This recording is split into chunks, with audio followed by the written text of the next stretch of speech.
পরিস্থিতি কখনো এটা ভালো থাকে, আবার কখনো মন্দ হয়ে যায়। কখনো এই পরিস্থিতি আমাদের পক্ষে থাকে, আর কখনো এই পরিস্থিতি অনুযায়ী আমাদের চলতে হয়। কোনো বিকল্প থাকে না। কিন্তু যখনই এই পরিস্থিতি খারাপ হয়ে যায়, তখন কি করা উচিত সেই প্রশ্ন মনে জেগে ওঠে। পরিস্থিতি যখন প্রতিকূল হয়, তখন আমরা কিছু হারালে তা হারিয়ে ফেলি, ঠিক আছে, কিন্তু যা বাকি আছে সেটা আমরা আগলে রাখতে পারি। পরিস্থিতিকে সামলে রাখার চেষ্টা আমরা অবশ্যই করতে পারি, শুধু সেটুকুই আমাদের হাতে রয়েছে। কিন্তু এর থেকেও বড় সমস্যা আছে, অহংকার। কখন প্রবেশ করে আমরা জানতেও পারি না। এই অহংকার আপনাকে বুঝতেও দেবে না যে আপনি সত্যি কিছু হারিয়েছেন। আপনার কিছুই যাবে আসবে না। দেখতে গেলে আকাশের সূর্য নিজের প্রকাশ হারিয়ে ফেলে যখন অন্ধকার ঘনিয়ে আসে। তাহলে আমরা কে হই? ওনার সামনে তো কিছুই নই। এই অহংকার আমাদের দমন করতেই হবে। এটা বিশ্বাস করতে হবে যে এই সমগ্র সৃষ্টিতে আমরা শুধুমাত্র একটা কণা, তার থেকে বেশি আর কিছুই নয়। বিশ্বাস করতে হবে যে আমরা ততটাও বড় নই যে কখনোই কিছুই হারাবো না। এবার যেদিন এই জ্ঞান আপনি আত্মস্থ করে নিজের আচরণ পাল্টাবেন, মনে রাখবেন সেই দিনই অহংকারকে দমন করতে আপনি পথে অগ্রসর হয়ে পড়েছেন। এই অহংকারকে দমন করুন আর আমার সাথে ভালোবেসে বলুন, রাধা রাধা। তালা অনেক পুরনো একটা আবিষ্কার। যবে থেকে এই সংসারে বহুমূল্য বস্তু নির্মিত হয়েছে, তবে থেকেই এই তালা নির্মাণ হয়েছে। তবে থেকে এর ব্যবহার করা হয়েছে, যাতে উচিত সময় এলে পরে আমরা আমাদের বহুমূল্য জিনিসগুলো সুরক্ষিত রাখতে পারি এবং সময় এলে পরে বের করে সেগুলি ব্যবহার করতে পারি। এবার একটা গুরুত্বপূর্ণ তথ্য আছে যেটা জানা অত্যন্ত গুরুত্বপূর্ণ, এবং সেটা হলো যে একটা তালা নির্মাণের পূর্বে তা খোলার যন্ত্র অর্থাৎ তার চাবিটি নির্মাণ করা হয়, এবং এটাই জীবনের খুব বড় একটা শিক্ষা প্রদান করে যায়। আমাদের জীবনে যখনই কোনো সমস্যা আসে, তখন ভয়ভীত হওয়ার কোনো দরকার নেই, কারণ এই প্রকৃতি, এই ঈশ্বর এই সমস্যার সমাধান তথা এর চাবি আগে থেকেই নির্মাণ করে রেখে দিয়েছেন। শুধু দরকার হলো সেই সমস্যার ঊর্ধ্বে উঠে সেই সমাধান খুঁজে বের করা। মানুষ অনেক সময় সমস্যা দেখে ভীত হয়ে পড়েন, চিন্তিত হয়ে পড়েন, নিজের বিবেক হারিয়ে ফেলেন। আপনার শুধু এই মনকে শান্ত করা প্রয়োজন। এই শান্ত মনের সাথে এই সমস্যার নিবারণ খুঁজে নিতে হবে। তাই সমস্যা যতই তীব্র হোক না কেন, ভয় পাওয়ার কোনো প্রয়োজন নেই। পরম শান্ত মনে সমাধান খুঁজে বের করুন। আসুন আমার সাথে ভালোবেসে বলুন, রাধা রাধা। মানুষ বড়ই বিচিত্র প্রাণী। অধিক থেকে অধিকতর ধন লাভ করার চেষ্টায় নিজের শরীরকে নষ্ট করে ফেলেন, নিজের শক্তি হারিয়ে ফেলেন, নিজের সামর্থ্য হারিয়ে ফেলেন। আর যে ধন লাভ করেন সেটা কোথায় যায়? সেই শক্তি, সেই সামর্থ্যকে আবার ফিরে পাওয়ার জন্য। আর কিছু মানুষ জীবন এমনভাবে যাপন করেন যেন তা কখনোই শেষ হবে না, কিন্তু শেষ তো সবারই হবে। আর যখনই শেষটা কাছে চলে আসে, তখন মানুষ এটা বুঝতে পারেন যে সে জীবনকে উপভোগ করেননি। তার কারণটা কি? লালসা। এই লালসা জন্ম দেয় লোভকে, আর এই লোভ জন্ম দেয় আপনারই বিনাশকে। সেই জন্য আজ আপনার কাছে যা কিছু আছে, যেমনটা আছে তার সাথে জীবন যাপন করুন, পূর্ণরূপে যাপন করুন। আপনার কাছে যতই ধন, শক্তি, মান থাকুক, তা সবার মধ্যে ভাগ করতে শিখুন। ভাগ করলে ভালোবাসা বাড়ে, আর এই ভালোবাসা দ্বারা জীবন আরও সুখময় হয়ে ওঠে। তাহলে আসুন আর আমার সাথে ভালোবেসে বলুন, রাধা রাধা। মানুষ সত্যের সাথে অবগত হবার জন্য ব্যাকুল হয়ে থাকে, চিরকাল চেষ্টা করতে থাকে।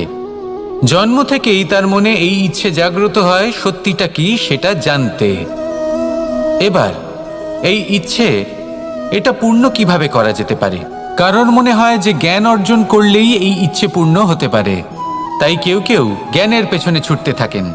কেউ এটা ভাবেন যে এই ইচ্ছে পূর্ণ করা যেতে পারে ধন আর শক্তির দ্বারা, তাই তারা ধন আর শক্তি প্রাপ্ত করতে চান। কেউ আবার ভাবেন যে অন্তরের মন্থন দ্বারা এটা সম্ভব হতে পারে। এবার এটাও সত্যি যে মন্থন করলে অমৃত লাভও সম্ভব হতে পারে, কিন্তু তার জন্য এই মন্থন করার জন্য একটা উচিত দিকে অগ্রসর হওয়া প্রয়োজনীয়। উচিত সংযমের দ্বারা সামনে এগোতে হবে, আর কোনো আশা না করে সামনে এগিয়ে যেতে হবে, তবেই এটা সম্ভব হতে পারে। একটা বাদ্যযন্ত্রের কথা ভেবে দেখা যাক।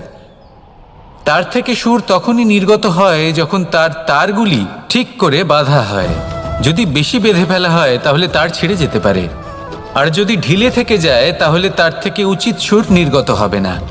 একটা অত্যন্ত গুরুত্বপূর্ণ কথা মনে রাখবেন, সত্যকে লাভ করার প্রাথমিক আধার হল অনুশাসন। জীবনে এই অনুশাসন আনুন, সত্য আপনা আপনি আপনার কাছে চলে আসবে, আর এই মন প্রসন্ন হয়ে বলবে রাধা রাধা। জীবনে যখনই কোনো কঠিন কাজ আমাদের সামনে আসে তখন আমরা কারোর না কারোর থেকে সাহায্য চাই, যেটা উচিত। কিন্তু যদি যে কোনো ছোটখাটো বিষয়ে আমরা সাহায্য চাইতে শুরু করি তাহলে কি হবে? তাহলে আমরা নিজেদের সামর্থ্য, নিজেদের যোগ্যতাকে কখনো বাড়তেই দেব না, না আমাদের শক্তি কখনো বাড়বে, কারণ এটা আমাদের অভ্যেস হয়ে যাবে। যাই ঘটুক আমরা কারোর থেকে সাহায্য চাইতে চলে যাব, এটাই আমাদের স্বভাব হয়ে যাবে। সেই জন্য আমাদের যেটা করা উচিত সেটা হলো যতক্ষণ না আর কোনো উপায় থাকছে ততক্ষণ আপনি কারোর থেকে সাহায্য চাইতে যাবেন না। চেষ্টা করুন, যা সংকট থাকুক, সমস্যা থাকুক, পরিস্থিতি যতই কঠিন হোক, নিজে সমাধান করতে চেষ্টা করুন। যতটা পারবেন আত্মনির্ভর হওয়ার চেষ্টা করুন। যদি এটা করতে পারেন তাহলে আপনি অনেক কিছু শিখবেন। দিন প্রতিদিন আপনার জীবন আরও বেশি উজ্জ্বল হয়ে উঠবে, ব্যক্তিত্বের বিকাশ ঘটবে, আপনার শক্তি বৃদ্ধি পাবে, যোগ্যতা বৃদ্ধি পাবে, আত্মবিশ্বাস জেগে উঠবে, আর আত্মনির্ভর হয়ে মন বলবে রাধা রাধা। আমাদের জীবন হলো একটা উপবনের মতো, যেখানে কাঁটাও আছে আবার ফুলও আছে। আর যদি আপনি ফুল লাভ করতে চান তাহলে কাঁটার সংস্পর্শে তো আপনাকে আসতেই হবে। এটাই জীবনের সত্য। আমাদের জীবনে, আমাদের পরিবারে, আমাদের সমাজে দেখবেন ভিন্ন ভিন্ন ধরনের মানুষ আছে। কেউ আছেন দুর্জন, কেউ সজ্জন, কেউ শত্রু হন তো কেউ মিত্র। যদি আপনি দুর্জনদের কাছে যান তাহলে শুধুই কষ্ট পাবেন, যদি আপনি শত্রুর কাছে যান তাহলে ঝামেলায় জড়িয়ে পড়বেন। তার চেয়ে ভালো আপনি সজ্জনদের কাছে যান, আনন্দ এবং জ্ঞান লাভ করবেন। নিজের মিত্রদের কাছে যান, আপনি সাহস লাভ করবেন। আরও একটা কথা বলি, এই জীবন এত বড়ও নয় যে আপনি প্রত্যেক সমস্যায় প্রত্যেক মানুষের সাথে ঝামেলায় জড়াবেন। শুধু যার সাথে আপনার মনের মিল হবে তাকে প্রণাম করুন, আর যার সাথে মনের মিল হবে না তাকে দূর থেকে প্রণাম করুন। কিন্তু মনের মধ্যে থেকে প্রেমের বোধ কোথাও যেতে দেবেন না, কারণ এই ভালোবাসাই শেষ মুহূর্তে আপনার উচিত পথ প্রদর্শন করবে। তাই এই ভালোবাসাকে মনে জাগ্রত রাখুন, আর এই ভালোবাসার সাথেই বলুন রাধা রাধা। কোনো এক সময়ের কথা, একজন জেলের একটা ছোট্ট পুত্র ছিল। সে ভাবল যে আমি আমার বাবার মতোই মাছ ধরব। তখন সে একটা লাঠি নিল, তাতে দড়ি বাঁধল, আর সেই দড়ির মুখে যে কাঁটা বিঁধে থাকে তাতে চারা ঝুলিয়ে জলে ফেলল আর বসে থাকলো। কিছু সময় পরে জলে একটি তরঙ্গ দেখা গেল। ও বুঝতে পারল খুব বড় একটা মাছ ফাঁদে পড়েছে। ও বল প্রয়োগ করলো, সেটা টানার চেষ্টা করলো, মাছও বল প্রয়োগ করলো, আর শেষে যেটা হলো সেই দড়ি ছিঁড়ে গেল আর মাছ বেঁচে পালিয়ে গেল। দেখুন, ও অনেক চেষ্টা করলো কিন্তু অসফল হলো। কখনো অধিক বল প্রয়োগ করলো, আবার কখনো কম বল, কিন্তু কিছুতেই সফল হলো না। ও পঞ্চমবার প্রচেষ্টা করলো, না বেশি বল প্রয়োগ করলো না কম, ততটাই বল প্রয়োগ করলো যতটা পর্যাপ্ত, ঠিক ততটাই বল, যতটা বল সেই মাছ প্রয়োগ করলো। আর শেষ পর্যন্ত জীবনে প্রথমবার ও মাছ ধরতে সফল হলো। এবার এই কথার সারমর্ম কি? ভারসাম্য। এটাই হলো জীবনের সবথেকে বড় নিয়ম। আমাদের সবার জীবনে সমস্যা রয়েছে, কখনো মন দিয়ে ভেবে দেখবেন। জীবনে যদি কোনো ক্ষুদ্র সমস্যা বা ছোট সমস্যা থাকে আর সেটা সমাধান করার জন্য আপনি বেশি চেষ্টা করছেন, তাহলে তার দ্বারা সমাধান হয় না, বরং আরও বিপদ বেড়ে যায়। যখন কোনো বড় সমস্যা থাকে আর আপনি কম চেষ্টা করতে থাকেন, তখন সমাধান হয় না, তা চলতেই থাকে। শুধু এটাই হলো ব্যাপার। জীবনের সমস্ত সমস্যার একটা ভারসাম্য বজায় রাখা, যদি এটা আপনি শিখে ফেলতে পারেন, জীবনটা আপনার হাতের মুঠোয় থাকবে। আসুন আমার সাথে ভালোবেসে বলুন, রাধা রাধা। মানুষের জীবনে স্বচ্ছতার একটা আলাদা গুরুত্ব আছে। যদি আপনি নিজেকে স্বচ্ছ রাখেন, তাহলে আপনার নিজেরও ভালো লাগবে, সামনের ব্যক্তিরও ভালো লাগবে, একটা অন্যরকম প্রভাব পড়বে। কিন্তু একজন শ্রেষ্ঠ ব্যক্তি কিভাবে হয়ে ওঠা সম্ভব? যার মধ্যে গুণ আছে, শিক্ষা আছে, শুভ চেতনা আছে, যিনি সৎকর্ম করেন। কিভাবে হব সেই ব্যক্তি যার মধ্যে জ্ঞান আছে? শুধুমাত্র স্বচ্ছ থাকলে তো তা হওয়া সম্ভব নয়। প্রথমে আপনাকে বুঝতে হবে যে মানুষের মধ্যে 4টি মূল তত্ত্ব আছে। প্রথম হলো তার শরীর, যার দ্বারা উনি যে কোনো কর্ম করে থাকেন। দ্বিতীয় তত্ত্ব হলো তার মন, যার দ্বারা কোনো কর্ম করার জন্য সে নিজেকে প্রেরণা দিতে থাকে।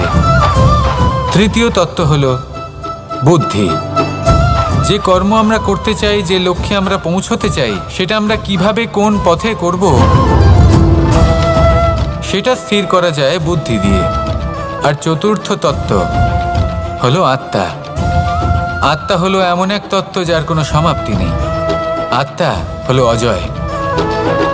কিন্তু এরও শুদ্ধিকরণের প্রয়োজন হয়।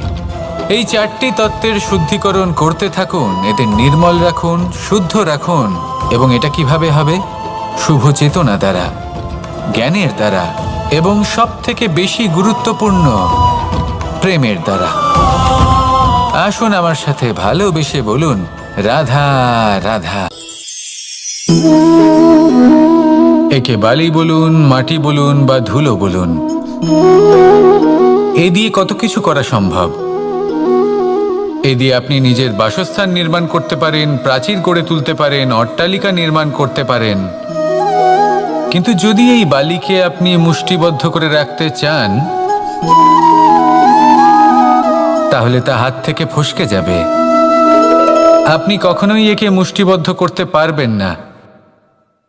এরকমই হয় আমাদের জীবন, আর এরকমই হয় সময়। এই মুষ্টিবদ্ধ করা বালির মতো। সময়কে আমরা বাধা দিতে পারবো না, আটকেও রাখতে পারবো না। এ হলো প্রবাহমান। জন্ম থেকে মৃত্যু পর্যন্ত এই যে সময়, তা খুবই সীমিত। আর এই সময় আমরা যেটাই করি তার দ্বারাই আমাদের মূল্য নির্ধারিত হয়। আর এই সংসার থেকে চলে যাওয়ার পরেও এই সংসার এই সব কর্মের জন্যই আমাদের মনে রাখে। তাই যদি আপনি এটা ভাবেন যে আজ যে কর্ম করার ছিল আমি না হয় কাল করে নেব, কাল আমার লক্ষ্যে পৌঁছানোর কথা ছিল আমি পরশু পৌঁছব, না, এই সময় খুব মূল্যবান, একে নষ্ট করবেন না। এই সময়কে সদ্ব্যবহার করুন, মহান হবার পথে অগ্রসর হন। একে যদি মুষ্টিবদ্ধ করে রাখার চেষ্টা করেন, এই সময় থেমে থাকবে না। আসুন আমার সাথে ভালোবেসে বলুন, রাধা রাধা। আমরা চাই বা না চাই, আমরা সবসময় নয় কোনো না কোনো লক্ষ্যের দিকে এগিয়ে চলেছি বা কোনো না কোনো যুদ্ধ করেই চলেছি। যেমন যে যুদ্ধ মনের মধ্যে চলছে সেগুলো হলো অন্তর্মনের যুদ্ধ। যেমন পরিবার প্রতিপালনের যুদ্ধ, কর্তব্য পালনের যুদ্ধ, কোনো প্রিয়জনকে না হারানোর যুদ্ধ। এসব যুদ্ধ মনের মধ্যে চলে এবং সেদিক থেকে দেখতে গেলে আমরা হলাম এই সংসারের সব থেকে বড় যোদ্ধা, তাই না? কিন্তু এই সব যুদ্ধে যদি আপনি জয়ী হতে চান, তাহলে 3টি বিষয় আপনাকে মাথায় রাখতে হবে। প্রথম হলো সেই ব্যক্তি যিনি এই যুদ্ধে পরাজিত হয়েছেন তাকে নিজের থেকে দূরে করে দেবেন না, বরং আপনি তার কাছে যান, তার সাথে কথা বলুন, কথাবার্তা চালান, আলোচনা করুন, তার থেকে পরামর্শ নিন এবং বুঝতে চেষ্টা করুন উনি কি ভুল করেছিলেন এবং সেই ভুল নিজের জীবনে করবেন না। দ্বিতীয়, সেই ব্যক্তি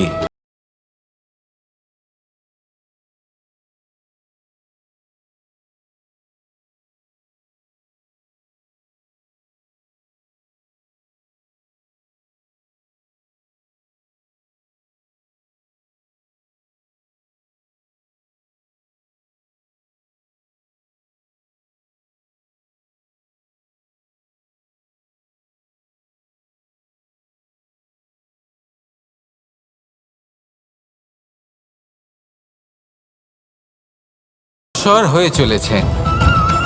আসুন আমার সাথে ভালোবেসে বলুন, রাধা রাধা। কনক, কি সুন্দর একটা শব্দ। এর অনেকগুলো রূপ রয়েছে, অনেকগুলো অর্থও রয়েছে। প্রথম অর্থ হলো স্বর্ণ, অর্থাৎ সম্পত্তি। দ্বিতীয় অর্থ ধুতুরা, অর্থাৎ গাছের ছোট একটা বীজ যা কিনা অত্যন্ত শক্তিশালী হয়। যদি বেশি মাত্রায় এর প্রয়োগ করা হয় তাহলে এটা বিষময় হয়ে উঠতে পারে। এই হলো সেই ধুতুরা যার প্রয়োগ মহাদেবের পুজোতে করা হয়। এবার প্রশ্ন হলো এটাই যে এই স্বর্ণ এবং এই ধুতুরার মধ্যে মিল কি রয়েছে। মিল হলো এটাই যে এই দুটোই মানুষকে মত্ত করে তোলে। ধুতুরা মানুষকে তখন মত্ত করে যখন তাকে সেবন করা হয়, কিন্তু স্বর্ণ, ধন, সম্পত্তি, মানুষ এটা যতটাই অর্জন করে নেয় সেটাই যথেষ্ট। এই স্বর্ণ মানুষের ভাবনা চিন্তা করার ক্ষমতাকে বশ করে ফেলে। মানুষ সম্পত্তির লোভে মত্ত হয়ে ওঠে, কারণ যে যত চমৎকারী, যতটা অমূল্য হয় তাকে সামলানো কিন্তু ততটাই কঠিন, তাই না?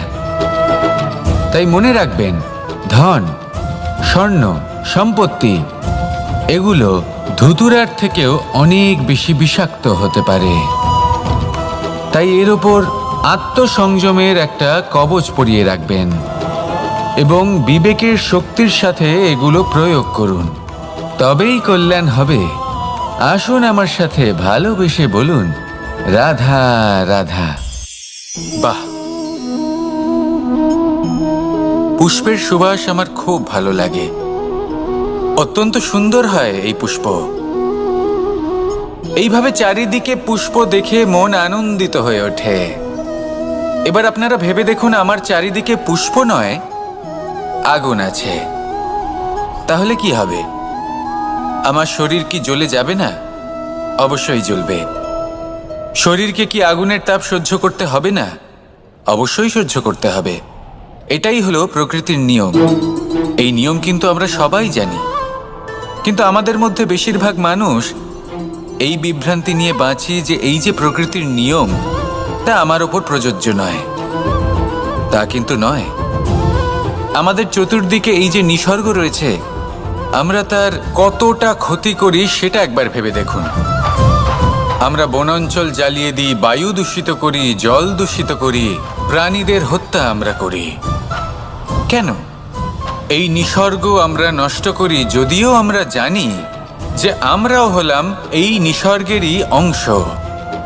এবার দেখুন, শরীরের কোনো অংশে যদি আগুন ধরান, আস্তে আস্তে সমস্ত শরীরও জ্বলে যাবে। সেইভাবেই নিসর্গ যদি নষ্ট হয়ে যায় তাহলে মনুষ্য জাতিও নষ্ট হয়ে যাবে।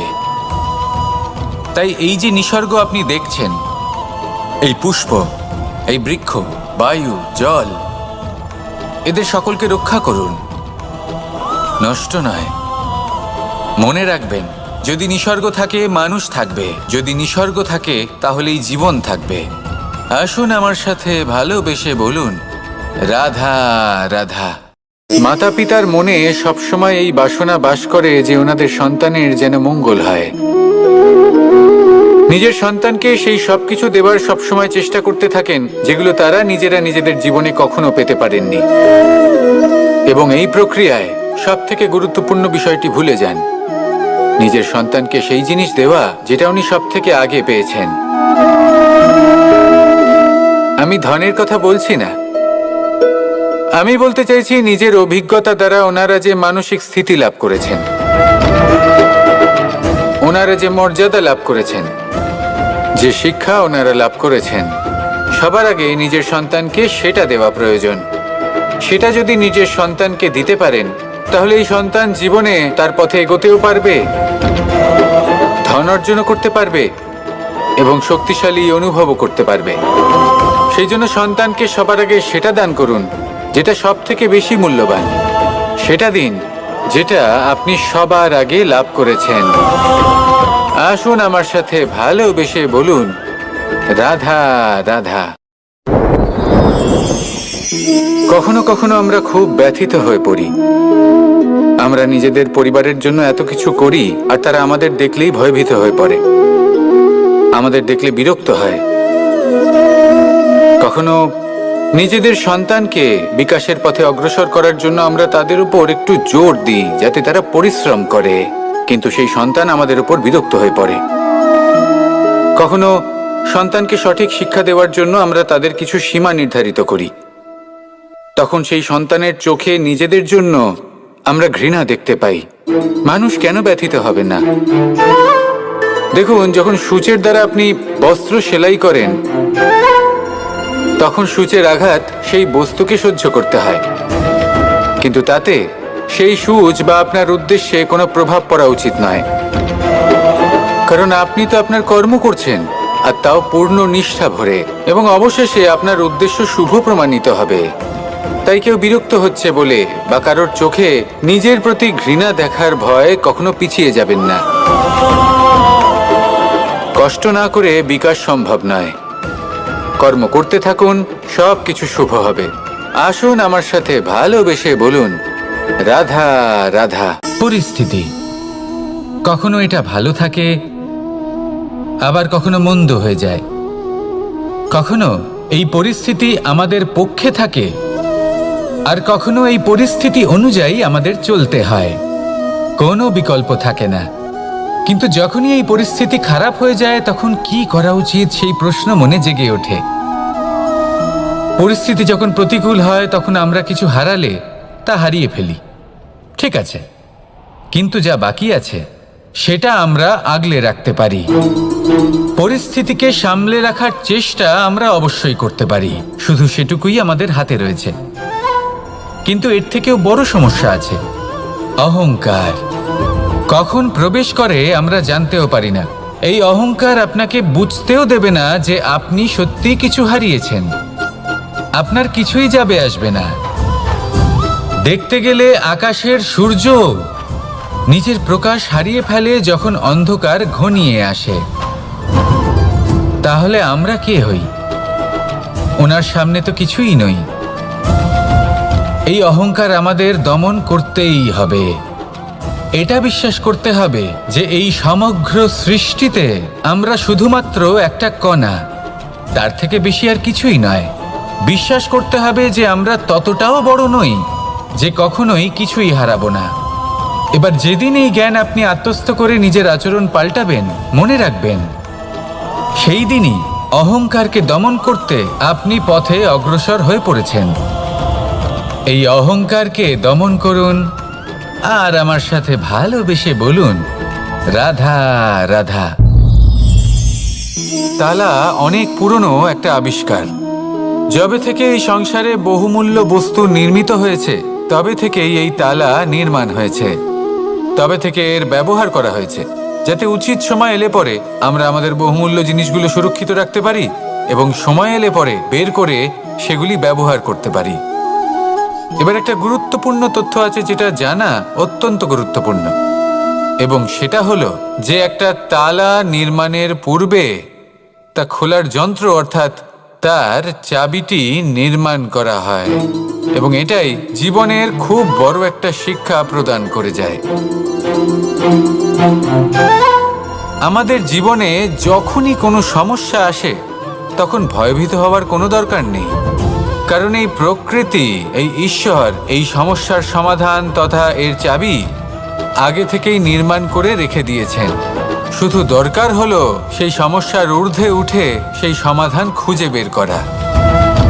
মানুষ অনেক সময় সমস্যা দেখে ভীত হয়ে পড়েন, চিন্তিত হয়ে পড়েন, নিজের বিবেক হারিয়ে ফেলেন। আপনার শুধু এই মনকে শান্ত করা প্রয়োজন। এই শান্ত মনের সাথে এই সমস্যার নিবারণ খুঁজে নিতে হবে। তাই সমস্যা যতই তীব্র হোক না কেন, ভয় পাওয়ার কোনো প্রয়োজন নেই। পরম শান্ত মনে সমাধান খুঁজে বের করুন। আসুন আমার সাথে ভালোবেসে বলুন, রাধা রাধা। মানুষ বড়ই বিচিত্র প্রাণী। অধিক থেকে অধিকতর ধন লাভ করার চেষ্টায় নিজের শরীরকে নষ্ট করে ফেলেন, নিজের শক্তি হারিয়ে ফেলেন, নিজের সামর্থ্য হারিয়ে ফেলেন। আর যে ধন লাভ করেন সেটা কোথায় যায়? সেই শক্তি, সেই সামর্থ্যকে আবার ফিরে পাওয়ার জন্য। আর কিছু মানুষ জীবন এমনভাবে যাপন করেন যেন তা কখনোই শেষ হবে না। কিন্তু শেষ তো সবারই হবে। আর যখনই শেষটা কাছে চলে আসে, তখন মানুষ এটা বুঝতে পারেন যে সে জীবনকে উপভোগ করেননি। তার কারণটা কি? লালসা। এই লালসা জন্ম দেয় লোভকে, আর এই লোভ জন্ম দেয় আপনারই বিনাশকে। সেই জন্য আজ আপনার কাছে যা কিছু আছে, যেমনটা আছে, তার সাথে জীবন যাপন করুন, পূর্ণরূপে যাপন করুন। আপনার কাছে যতই ধন, শক্তি, মান থাকুক, তা সবার মধ্যে ভাগ করতে শিখুন। ভাগ করলে ভালোবাসা বাড়ে, আর এই ভালোবাসা দ্বারা জীবন আরও সুখময় হয়ে ওঠে। তাহলে আসুন আর আমার সাথে ভালোবেসে বলুন, রাধা রাধা। মানুষ সত্যের সাথে অবগত হবার জন্য ব্যাকুল হয়ে থাকে, চিরকাল চেষ্টা করতে থাকে। জন্ম থেকেই তার মনে এই ইচ্ছে জাগ্রত হয় সত্যিটা কি সেটা জানতে। এবার এই ইচ্ছে, এটা পূর্ণ কিভাবে করা যেতে পারে? কারণ মনে হয় যে জ্ঞান অর্জন করলেই এই ইচ্ছে পূর্ণ হতে পারে। তাই কেউ কেউ জ্ঞানের পেছনে ছুটতে থাকেন। কেউ এটা ভাবেন যে এই ইচ্ছে পূর্ণ করা যেতে পারে ধন আর শক্তির দ্বারা, তাই তারা ধন আর শক্তি প্রাপ্ত করতে চান। কেউ আবার ভাবেন যে অন্তরের মন্থন দ্বারা এটা সম্ভব হতে পারে। এবার এটাও সত্যি যে মন্থন করলে অমৃত লাভও সম্ভব হতে পারে, কিন্তু তার জন্য এই মন্থন করার জন্য একটা উচিত দিকে অগ্রসর হওয়া প্রয়োজনীয়। উচিত সংযমের দ্বারা সামনে এগোতে হবে, আর কোনো আশা না করে সামনে এগিয়ে যেতে হবে, তবেই এটা সম্ভব হতে পারে। একটা বাদ্যযন্ত্রের কথা ভেবে দেখা যাক। তার থেকে সুর তখনই নির্গত হয় যখন তার তারগুলি ঠিক করে বাঁধা হয়। যদি বেশি বেঁধে ফেলা হয় তাহলে তার ছিঁড়ে যেতে পারে, আর যদি ঢিলে থেকে যায় তাহলে তার থেকে উচিত সুর নির্গত হবে না। একটা অত্যন্ত গুরুত্বপূর্ণ কথা মনে রাখবেন, সত্যকে লাভ করার প্রাথমিক আধার হল অনুশাসন। জীবনে এই অনুশাসন আনুন, সত্য আপনা আপনি আপনার কাছে চলে আসবে, আর এই মন প্রসন্ন হয়ে বলবে, রাধা রাধা। জীবনে যখনই কোনো কঠিন কাজ আমাদের সামনে আসে, তখন আমরা কারোর না কারোর থেকে সাহায্য চাই, যেটা উচিত। কিন্তু যদি যে কোনো ছোটখাটো বিষয়ে আমরা সাহায্য চাইতে শুরু করি, তাহলে কি হবে? তাহলে আমরা নিজেদের সামর্থ্য, নিজেদের যোগ্যতাকে কখনো বাড়তেই দেব না, না আমাদের শক্তি কখনো বাড়বে। কারণ এটা আমাদের অভ্যেস হয়ে যাবে। যাই ঘটুক, আমরা কারোর থেকে সাহায্য চাইতে চলে যাব, এটাই আমাদের স্বভাব হয়ে যাবে। সেই জন্য আমাদের যেটা করা উচিত সেটা হলো, যতক্ষণ না আর কোনো উপায় থাকছে ততক্ষণ আপনি কারোর থেকে সাহায্য চাইতে যাবেন না।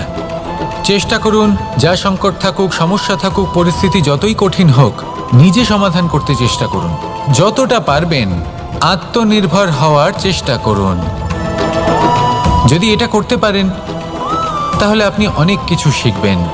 দিন প্রতিদিন আপনার জীবন আরও বেশি উজ্জ্বল হয়ে উঠবে, ব্যক্তিত্বের বিকাশ ঘটবে, আপনার শক্তি বৃদ্ধি পাবে, যোগ্যতা বৃদ্ধি পাবে, আত্মবিশ্বাস জেগে উঠবে, আর আত্মনির্ভর হয়ে মন বলবে, রাধা রাধা। আমাদের জীবন হলো একটা উপবনের মতো, যেখানে কাঁটাও আছে আবার ফুলও আছে। আর যদি আপনি ফুল লাভ করতে চান তাহলে কাঁটার সংস্পর্শে তো আপনাকে আসতেই হবে। এটাই জীবনের সত্য। আমাদের জীবনে, আমাদের পরিবারে, আমাদের সমাজে দেখবেন ভিন্ন ভিন্ন ধরনের মানুষ আছে। কেউ আছেন দুর্জন, কেউ সজ্জন, কেউ শত্রু হন তো কেউ মিত্র। যদি আপনি দুর্জনদের কাছে যান তাহলে শুধুই কষ্ট পাবেন, যদি আপনি শত্রুর কাছে যান তাহলে ঝামেলায় জড়িয়ে পড়বেন। তার চেয়ে ভালো আপনি সজ্জনদের কাছে যান, আনন্দ এবং জ্ঞান লাভ করবেন। নিজের মিত্রদের কাছে যান, আপনি সাহস লাভ করবেন। আরও একটা কথা বলি, এই জীবন এত বড়ও নয় যে আপনি প্রত্যেক সমস্যায় প্রত্যেক মানুষের সাথে ঝামেলায় জড়াবেন। শুধু যার সাথে আপনার মনের মিল হবে তাকে প্রণাম করুন, আর যার সাথে মনের মিল হবে না তাকে দূর থেকে প্রণাম করুন।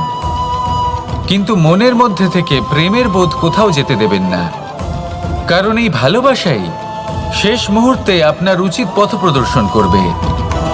তাই এই ভালোবাসাকে মনে জাগ্রত রাখুন, আর এই ভালোবাসার সাথেই বলুন রাধা রাধা।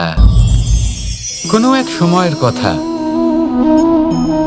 একজন জেলের একটা ছোট্ট পুত্র ছিল। সে ভাবল যে আমি আমার বাবার মতোই মাছ ধরব। তখন সে একটা লাঠি নিল, তাতে দড়ি বাঁধল, আর সেই দড়ির মুখে যে কাঁটা বিঁধে থাকে তাতে চারা ঝুলিয়ে জলে ফেললো আর বসে থাকলো। কিছু সময় পরে জলে একটি তরঙ্গ দেখা গেল। ও বুঝতে পারল খুব বড় একটা মাছ ফাঁদে পড়েছে। ও বল প্রয়োগ করলো, সেটা টানার চেষ্টা করলো। মাছও বল প্রয়োগ করলো, আর শেষে যেটা হলো সেই দড়ি ছিঁড়ে গেল আর মাছ বেঁচে পালিয়ে গেল। দেখুন, ও অনেক চেষ্টা করলো কিন্তু অসফল হলো। কখনো অধিক বল প্রয়োগ করলো, আবার কখনো কম বল, কিন্তু কিছুতেই সফল হলো না। ও পঞ্চমবার প্রচেষ্টা করলো, না বেশি বল প্রয়োগ করলো না কম, ততটাই বল প্রয়োগ করলো যতটা পর্যাপ্ত, ঠিক ততটাই বল, যতটা বল সেই মাছ প্রয়োগ করলো। আর শেষ পর্যন্ত জীবনে প্রথমবার ও মাছ ধরতে সফল হলো। এবার এই কথার সারমর্ম কি? ভারসাম্য। এটাই হলো জীবনের সবথেকে বড় নিয়ম। আমাদের সবার জীবনে সমস্যা রয়েছে, কখনো মন দিয়ে ভেবে দেখবেন। জীবনে যদি কোনো ক্ষুদ্র সমস্যা বা ছোট সমস্যা থাকে আর সেটা সমাধান করার জন্য আপনি বেশি চেষ্টা করছেন, তাহলে তার দ্বারা সমাধান হয় না, বরং আরও বিপদ বেড়ে যায়। যখন কোনো বড় সমস্যা থাকে আর আপনি কম চেষ্টা করতে থাকেন, তখন সমাধান হয় না, তা চলতেই থাকে।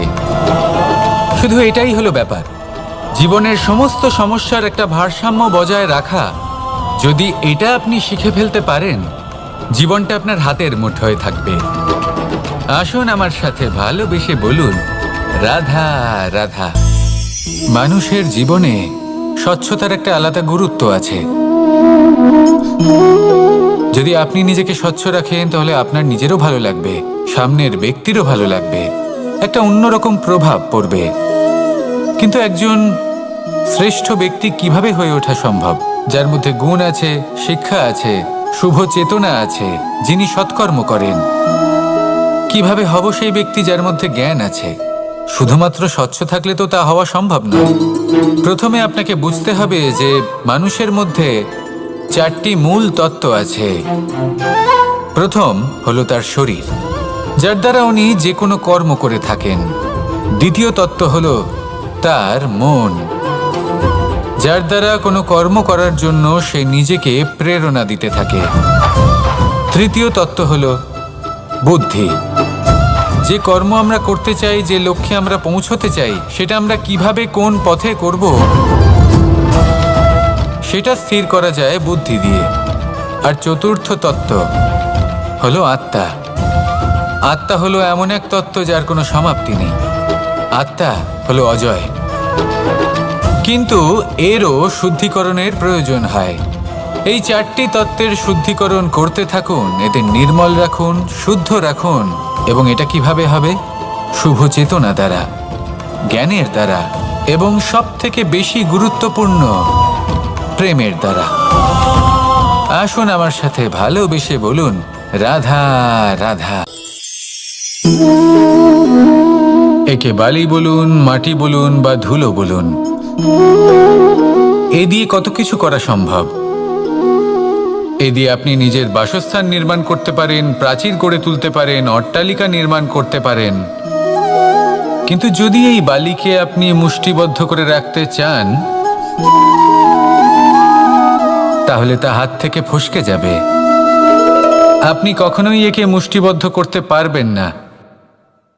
এরকমই হয় আমাদের জীবন, আর এরকমই হয় সময়। এই মুষ্টিবদ্ধ করা বালির মতো। সময়কে আমরা বাধা দিতে পারবো না, আটকেও রাখতে পারবো না। এ হলো প্রবাহমান। জন্ম থেকে মৃত্যু পর্যন্ত এই যে সময়, তা খুবই সীমিত। আর এই সময় আমরা যেটাই করি তার দ্বারাই আমাদের মূল্য নির্ধারিত হয়।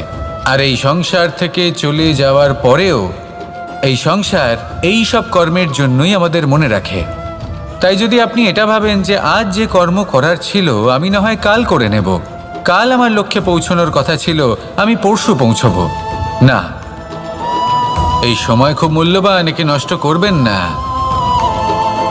এই সময়কে সদ্ব্যবহার করুন, মহান হবার পথে অগ্রসর হন। একে যদি মুষ্টিবদ্ধ করে রাখার চেষ্টা করেন, এই সময় থেমে থাকবে না। আসুন আমার সাথে ভালোবেসে বলুন, রাধা রাধা। আমরা চাই বা না চাই, আমরা সবসময় নয় কোনো না কোনো লক্ষ্যের দিকে এগিয়ে চলেছি বা কোনো না কোনো যুদ্ধ করেই চলেছি। যেমন যে যুদ্ধ মনের মধ্যে চলছে সেগুলো হলো অন্তর্মনের যুদ্ধ, যেমন পরিবার প্রতিপালনের যুদ্ধ, কর্তব্য পালনের যুদ্ধ, কোনো প্রিয়জনকে না হারানোর যুদ্ধ। এসব যুদ্ধ মনের মধ্যে চলে এবং সেদিক থেকে দেখতে গেলে আমরা হলাম এই সংসারের সব থেকে বড় যোদ্ধা, তাই না? কিন্তু এই সব যুদ্ধে যদি আপনি জয়ী হতে চান তাহলে তিনটি বিষয় আপনাকে মাথায় রাখতে হবে। প্রথম হলো, সেই ব্যক্তি যিনি এই যুদ্ধে পরাজিত হয়েছেন তাকে নিজের থেকে দূরে করে দেবেন না, বরং আপনি তার কাছে যান, তার সাথে কথা বলুন, কথাবার্তা চালান, আলোচনা করুন, তার থেকে পরামর্শ নিন এবং বুঝতে চেষ্টা করুন উনি কি ভুল করেছিলেন এবং সেই ভুল নিজের জীবনে করবেন না। দ্বিতীয়, সেই ব্যক্তি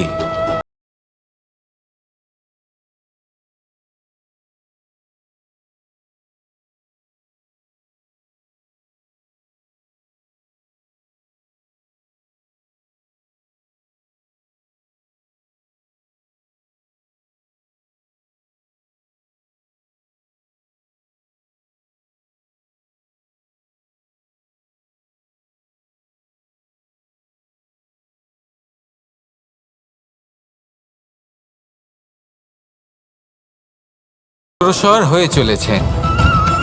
আসুন আমার সাথে ভালোবেসে বলুন, রাধা রাধা। কনক, কি সুন্দর একটা শব্দ। এর অনেকগুলো রূপ রয়েছে, অনেকগুলো অর্থও রয়েছে। প্রথম অর্থ হলো স্বর্ণ, অর্থাৎ সম্পত্তি। দ্বিতীয় অর্থ ধুতুরা, অর্থাৎ গাছের ছোট একটা বীজ যা কিনা অত্যন্ত শক্তিশালী হয়। যদি বেশি মাত্রায় এর প্রয়োগ করা হয় তাহলে এটা বিষময় হয়ে উঠতে পারে। এই হলো সেই ধুতুরা যার প্রয়োগ মহাদেবের পুজোতে করা হয়। এবার প্রশ্ন হলো এটাই যে এই স্বর্ণ এবং এই ধুতুরার মধ্যে মিল কি রয়েছে? মিল হলো এটাই যে এই দুটোই মানুষকে মত্ত করে তোলে। ধুতুরা মানুষকে তখন মত্ত করে যখন তাকে সেবন করা হয়, কিন্তু স্বর্ণ, ধন, সম্পত্তি, মানুষ এটা যতটাই অর্জন করে নেয় সেটাই যথেষ্ট। এই স্বর্ণ মানুষের ভাবনা চিন্তা করার ক্ষমতাকে বশ করে ফেলে। মানুষ সম্পত্তির লোভে মত্ত হয়ে ওঠে, কারণ যে যত চমৎকারী, যতটা অমূল্য হয় তাকে সামলানো কিন্তু ততটাই কঠিন, তাই না? তাই মনে রাখবেন, ধন, স্বর্ণ, সম্পত্তি এগুলো ধুতুরার থেকেও অনেক বেশি বিষাক্ত হতে পারে। তাই এর ওপর আত্মসংযমের একটা কবচ পরিয়ে রাখবেন এবং বিবেকের শক্তির সাথে এগুলো প্রয়োগ করুন, তবেই কল্যাণ হবে। আসুন আমার সাথে ভালোবেসে বলুন, রাধা রাধা।